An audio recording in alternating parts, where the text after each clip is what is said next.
alishuka mwenyewe juu ya mlima Sinai, katika moto wingu likawa zito, mlima wote ukatoa moshi, upandao juu kama ule moshi wa tanuru. Alishuka kutoa maagizo, wampendao wapaswa kuenenda kwa chanda kidole chake kaandika katika maumbile za mawe, maagizo matakatifu ya mbinguni. Alishuka mwenyewe juu ya mlima Sinai, katika moto wingu likawa zito, mlima wote ukatoa moshi, upandao juu kama ule moshi wa tanuru. Alishuka kutoa maagizo, wampendao wapaswa kuenenda kwa chanda kidole chake kaandika katika maumbile ya mawe, maagizo matakatifu ya mbinguni. Amri kumi fupi tena pana, maagizo matakatifu ya mbinguni, yadumishayo uhusiano kati yetu na Mungu wetu wa mbinguni, na kutukumbusha wajibu wetu kupendana sisi ndugu kwa ndugu. Katika upendo kuna mipaka na kanuni za kuzizingatia. Alitambua umuhimu wake hata akashuka mwenyewe. Tukizishika amri za Mungu, ni hakika tutairithi mbingu. Tukizishika amri za Mungu, ni hakika tutairithi mbingu. Amri kumi fupi tena pana, maagizo matakatifu ya mbinguni, yadumishayo uhusiano kati yetu na Mungu wetu mbinguni, na kutukumbusha wajibu wetu kupendana sisi ndugu kwa ndugu. Katika upendo kuna mipaka, kanuni za kuzingatia. Alitambua umuhimu wake hata akashuka mwenyewe. Tukizishika amri za Mungu, ni hakika tutairithi mbingu. Tukizishika amri za Mungu, ni hakika tutairithi mbingu.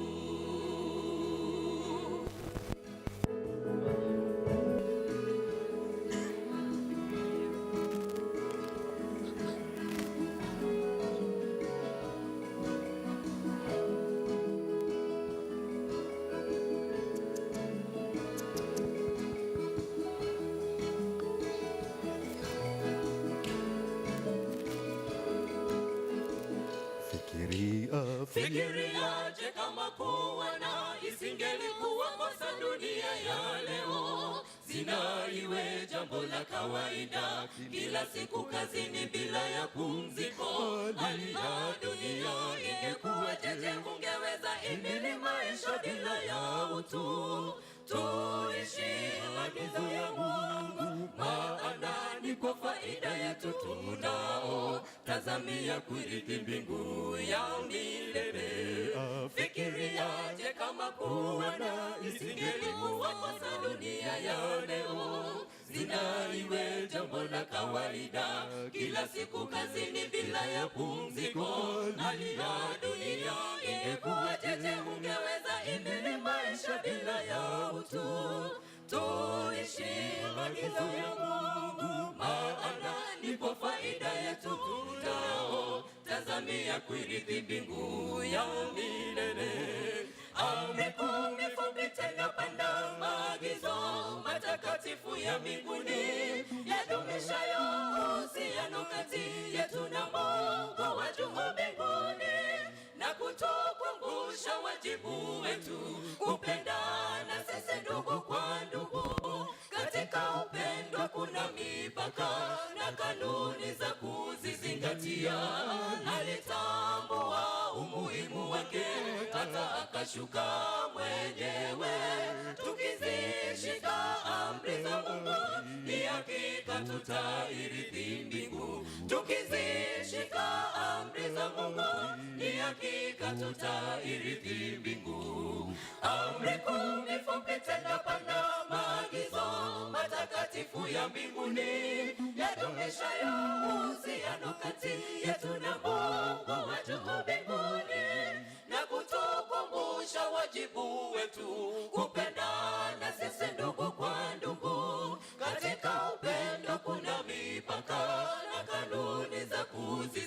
kutuzingatia. Alitambua umuhimu wake hata akashuka mwenyewe. Tukizishika amri za Mungu ni hakika tutairithi mbingu. Tukizishika amri za Mungu ni hakika tutairithi mbingu. Amri kumi fupi tena pana, maagizo matakatifu ya mbinguni yadumishayo uhusiano kati yetu na Mungu wetu wa mbinguni, na kutukumbusha wajibu wetu kupendana sisi ndugu kwa ndugu. Katika upendo kuna mipaka na kanuni za kuzizingatia. Alitambua umuhimu wake hata akashuka mwenyewe. Tukizishika amri za Mungu ni hakika tutairithi mbingu.